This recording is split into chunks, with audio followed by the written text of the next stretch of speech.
আসসালামু আলাইকুম দর্শক, আজকে আমরা দেখব বিআরটি এর বিএসপি পোর্টালে কিভাবে অ্যাকাউন্ট খুলতে হয়। আর এই অ্যাকাউন্টের মাধ্যমে আপনারা বিআরটি এর যত ফি আছে সব পরিশোধ করতে পারবেন।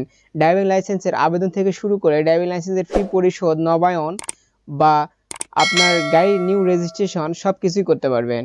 তো আমরা এখন একটা ব্রাউজার ওপেন করে নিলাম। তো ব্রাউজার ওপেন করে নিয়ে এখানে সার্চ করতে হবে bsp.brta.gov.bd। তো আমরা এই সাইটে প্রবেশ করলাম।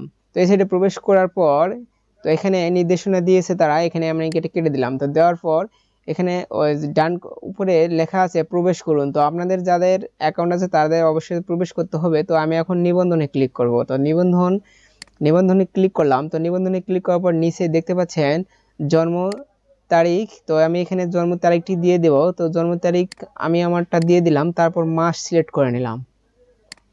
তো মাস সিলেক্ট করার পর এখানে আমি আমার জন্ম সালটি দিয়ে দিব।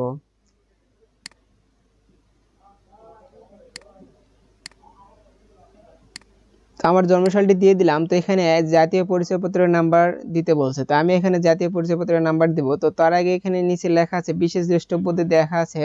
তো 13 ডিজিটের যদি আপনার আইডি কার্ডটি হয় তাহলে অবশ্যই 13 ডিজিটের আগে আপনার জন্মসালটি বসিয়ে নেবেন। আর স্মার্ট কার্ড 10 ডিজিটের যদি হয়ে থাকে তাহলে আপনার আর এই জন্মসালটি বসিয়ে নিতে হবে না। তো আমি আমার আইডি কার্ডের নাম্বারটি এখানে বসিয়ে নিচ্ছি।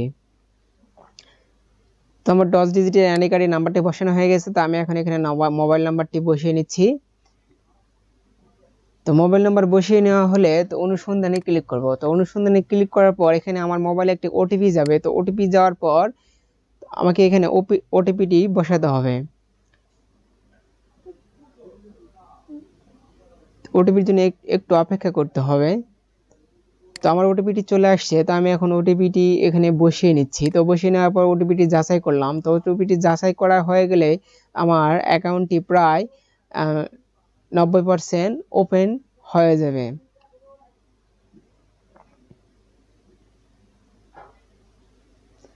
একটু যাচাই হচ্ছে। তো যাচাই হয়ে গেছে সাকসেসফুল। তো দেখতে পাচ্ছেন আমার অ্যাকাউন্টটি অলরেডি সাকসেসফুল হয়েছে, আর সামান্য কিছু বাকি আছে।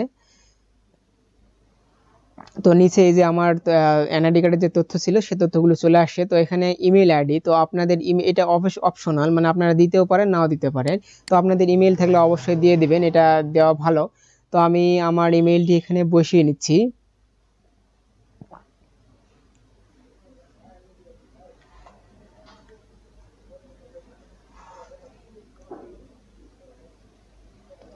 তো আমার ইমেলটি বসানো হয়ে গেছে। তো এখন ইমেলটি বসানোর পর নিচে আমাকে পাসওয়ার্ড প্রবেশ করতে হবে। তো কি পাসওয়ার্ড, আপনারা যে পাসওয়ার্ড সবসময় মনে রাখতে পারবেন সেই পাসওয়ার্ডটি এখানে দিবেন, তবে স্ট্রং পাসওয়ার্ড দেওয়া সব থেকে ভালো।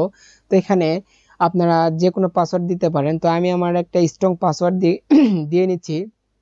তো স্ট্রং পাসওয়ার্ড বলতে আপনারা ক্যাপিটাল লেটার, স্মল লেটার এবং অঙ্কেতে কিছু দিবেন 1 থেকে 9 পর্যন্ত, আর তারপর সিম্বল মানে যে কোনো একটা চিহ্ন দিতে পারেন। তো এভাবে আপনারা স্ট্রং পাসওয়ার্ড দিতে পারেন। তো আমি আমার পাসওয়ার্ডটি আমি এখন বসিয়ে নিব এখানে। তো আমি আমার পাসওয়ার্ডটি বসিয়ে নিচ্ছি।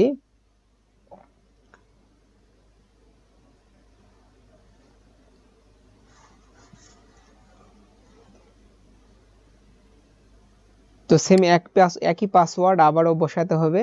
তো আপনারা এর আগে অন্য আইডি খুলছেন, জানেন এই বিষয়টা। তো আমার পাসওয়ার্ডটি বসানো হয়ে গেছে। এখন নিবন্ধনে ক্লিক করব। তো নিবন্ধনে ক্লিক করলে আমার অ্যাকাউন্টটি 100% সাকসেসফুল হয়ে যাবে, মানে ক্রিয়েট হয়ে যাবে। তো আমার অ্যাকাউন্টটি এখন 100% সাকসেস। তো আমি এখন আমার অ্যাকাউন্টে প্রবেশ করব। তো আমি আমার যে নাম্বারটি দিয়ে খুললাম সেই নাম্বারটি এখানে বসিয়ে নেব। তো বসিয়ে নেওয়ার পর নিচে আমার যে পাসওয়ার্ডটি আমি দিলাম সেই কাঙ্ক্ষিত পাসওয়ার্ডটি আমাকে এখানে বসাতে হবে। বসানোর পর আমাকে লগ ইনে ক্লিক করতে হবে। তো আমি আমার পাসওয়ার্ডটি বসিয়ে নিচ্ছি। তো এখন লগ ইনে ক্লিক করলাম। তো লগ ইনে ক্লিক করে দেখতে পাচ্ছেন আমার অ্যাকাউন্টটি এখানে প্রবেশ হয়েছে। তো এরপর কিভাবে ড্রাইভিং লাইসেন্সের জন্য আবেদন করতে হয় সেই বিষয়টি আমরা অবশ্যই দেখব। তো ড্রাইভিং লাইসেন্সে কিভাবে আবেদন করতে হয় সে বিষয়ে দেখার জন্য অবশ্যই আমার চ্যানেলের পাশে থাকুন। ধন্যবাদ, ভালো থাকবেন।